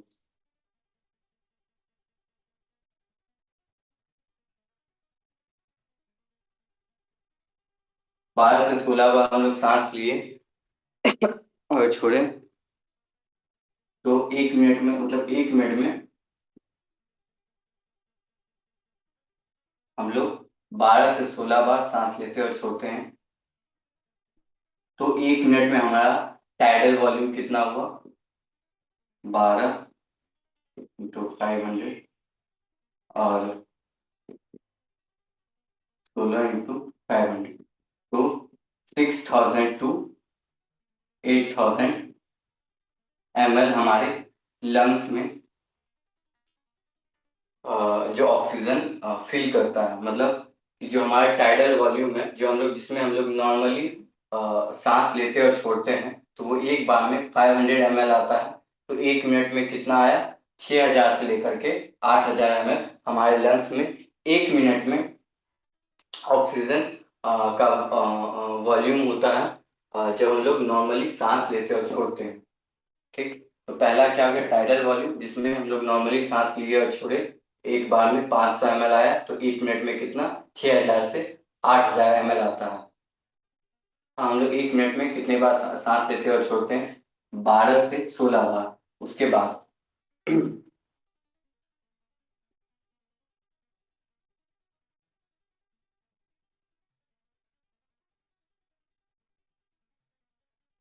पहला हो गया। दूसरा है inspiratory volume, INSPIRATORY, inspiratory volume. Inspiratory volume क्या होता है कि इसमें जिसमें हम लोग फोर्सफुल्ली इनहेल करते हैं। तो जो टाइडल वॉल्यूम है उसमें हम लोग नॉर्मली सांस लेते और छोड़ते हैं, और जो इंस्पायरेटरी वॉल्यूम है उसमें हम लोग फोर्सफुल्ली, मतलब कि जबरदस्ती से, जोर से सांस लेते हैं ऐसे। तो इसमें हम लोग का कितना ऑक्सीजन हमारे लंग्स में फील करता है तो वो देखेंगे। तो टोटल 2500 ml से 3000 ml तक ऑक्सीजन हमारे लंग्स में आता है। मतलब जब हम लोग जोर से सांस लेते हैं, ठीक है, मतलब फोर्सफुल्ली इनहेल करते हैं, तो उस समय हमारे लंग्स में जो फील करता है वो कितना? 2500 ml से लेकर 3000 ml ऑक्सीजन इनहेल करते हैं। और फिर दूसरा प्रोसेस, तीसरा प्रोसेस सॉरी, वो हुआ एक्सपायरेटरी वॉल्यूम। एक्सपायरेटरी वॉल्यूम, अभी एक्सपायरेटरी वॉल्यूम क्या हुआ? एक्सपायरेटरी वॉल्यूम हुआ जिसमें हम लोग फोर्सफुली सांस छोड़े, तो उसके बाद हमारे लंग्स में कितना रहता है। तो जब हम लोग इंस्पायरेटरी वॉल्यूम क्या हुआ? जब फोर्सफुली हम लोग सांस लिए तो उसमें हमारा 2500 ml से 3000 ml हम लोग इनहेल किए। उसके बाद जो एक्सपायरेटरी वॉल्यूम, जिसमें हम लोग फोर्सफुली एक्सेल करते हैं, मतलब जो छोड़ते हैं, तो वो कितना?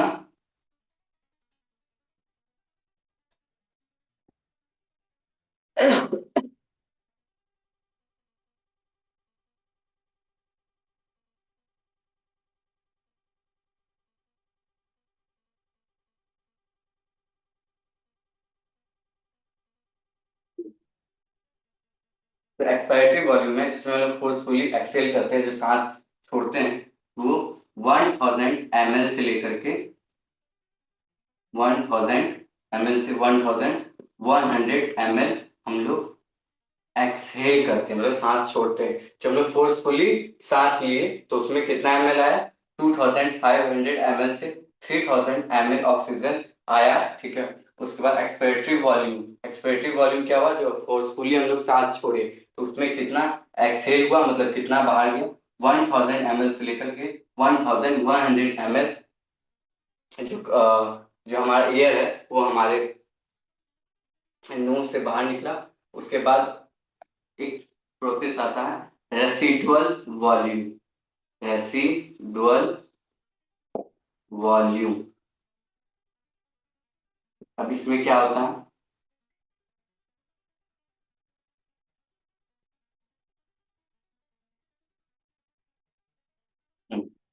जब हम लोग एक्सपायरेटरी वॉल्यूम में फोर्सफुली एक्सेल की जो एयर बाहर निकाले, वो कितना था? 1000 ml से 1100 ml बाहर निकाले, और जो रेस्ट बच गया, मतलब कि जो एक्सपायरेशन करने से, मतलब जो हम लोग फोर्सफुली एक्सेल किए तो उसके बाद जो लंग्स में हमारा एयर बच जाता है तो वो कितना बचता है 1000।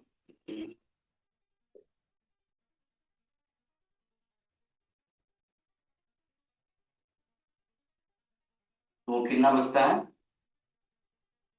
1100 ml to 1200 ml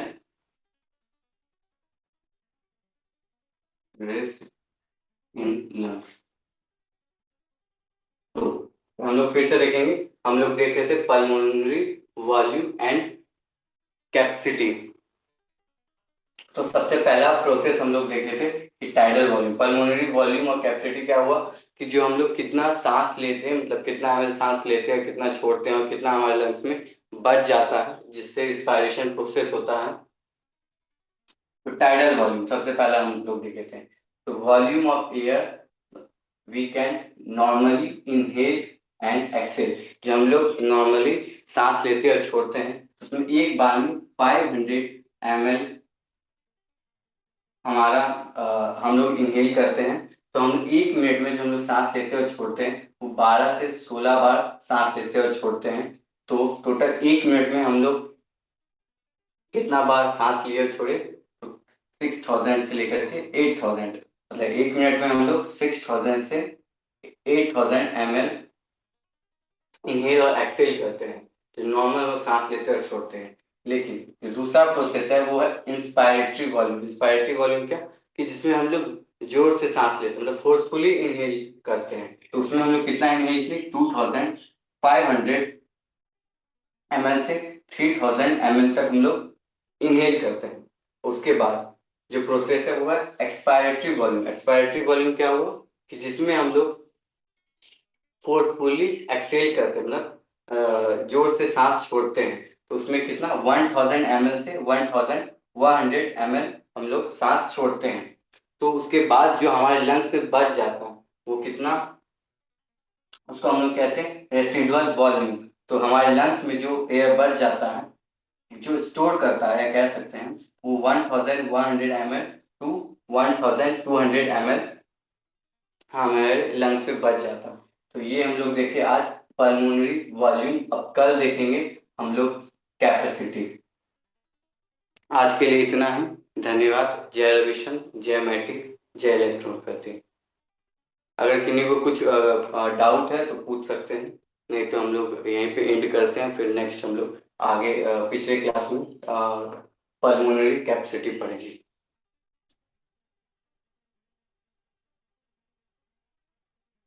good afternoon sir. Good good sir afternoon. मेरा एक क्वेश्चन है, इसका पीडीएफ मिलेगा रिवाइज करने के लिए?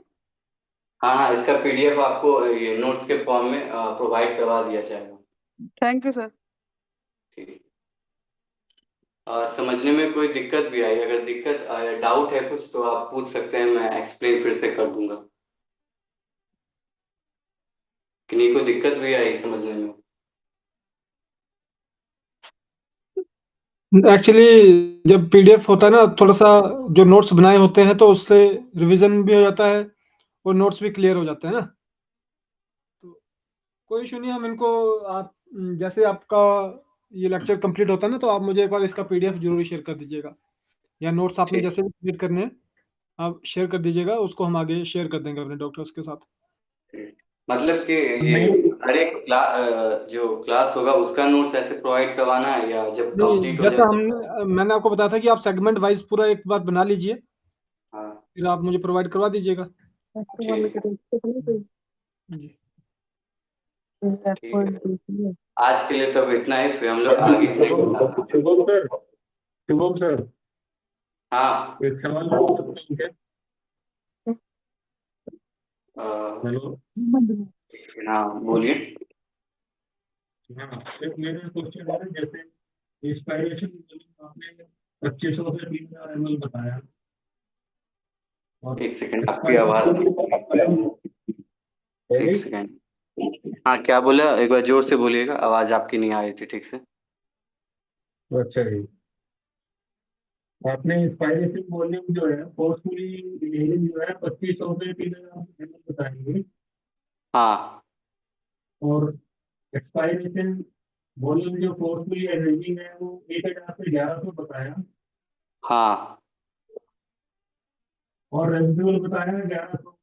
तो 11 ये करीबन हो गया 2100 हो गया अगर साइड देखें तो जो जो 400 ml का जो डिफरेंस आ रहा है वो क्या हाँ लॉस हो जाता है कहीं बीच में? नहीं नहीं, देखिए हम बताते हैं आपको, फिर से एक बार एक्सप्लेन करते हैं, ठीक है। ये जो जो हम लोग डिफरेंस जो ml का डिफरेंस आ रहा है ना वो पूछूंगा। हाँ हाँ ठीक है, डिफरेंस है, हम आपको पहले पूरा एक्सप्लेन करते हैं और जो जो डाउट है उसको अच्छे से क्लियर करते हैं, ठीक है। जब हम लोग नॉर्मली सांस लेते हैं और छोड़ते हैं, ठीक है, तो इसमें 500 ml आया और फिर चला भी जाता है, ठीक है। लेकिन हम लोग जब भी जोर से सांस लेते हैं, मतलब फोर्सफुली सांस लेते हैं, तो उसमें 2500 ml से 3000 ml इनहेल करते हैं एयर, ठीक है। तो उसके बाद जो हम फोर्सफुली छोड़े, ठीक है, उसमें तो इसमें कितना 1000 ml से 1100 ml हम लोग छोड़ते हैं।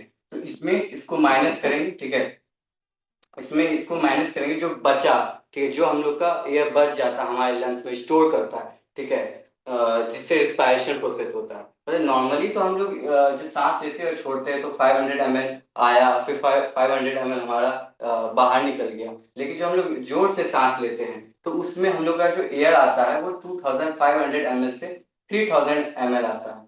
फिर हम लोग जो फोर्सफुली सांस छोड़े तो उसमें हमारा पूरा 2500 से 3000 ml एयर बाहर नहीं जाता है, बल्कि 1000 ml से लेकर 1100 ml ही बाहर जाता है। उसके बाद जो बच जाता है, मतलब इसमें इसको माइनस करेंगे, मतलब इंस्पिरेटरी वॉल्यूम में एक्सपिरेटरी वॉल्यूम माइनस करेंगे, तो उसमें जो उसके उसके अलावा जो बच जाता है हमारे लंग्स में, मतलब जो स्टोर करता है, जिसका रेस्पिरेशन प्रोसेस आगे होता है, जो हमारे ब्लड कैपिलरी में जाता है, वो कितना जाता है 1100 ml से 1200 ml हमारे लंग्स में रहता है, मतलब एल्वोलाई रीजन में जाता है।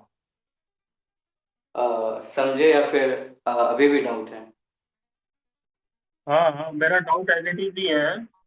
हाँ 2500 में से 11,000 घटा दिया आपने, तो 1100 की जगह हमारा 1500 बचना चाहिए था ना। तो 400 का डिफरेंस, 400 ml का जो डिफरेंस है वो कहाँ चला जाता है? ये अप्रोक्स मैंने बताया आपको, एग्जैक्ट नहीं है ये। अच्छा, अप्रोक्स है ये। हाँ ये अप्रोक्स है, ठीक है। बस मान के चलना है कि हम लोग जो सांस लेते हैं इतना से इतना लेते हैं, ठीक है, और फिर इतना इसके बीच 1000 ml से 1100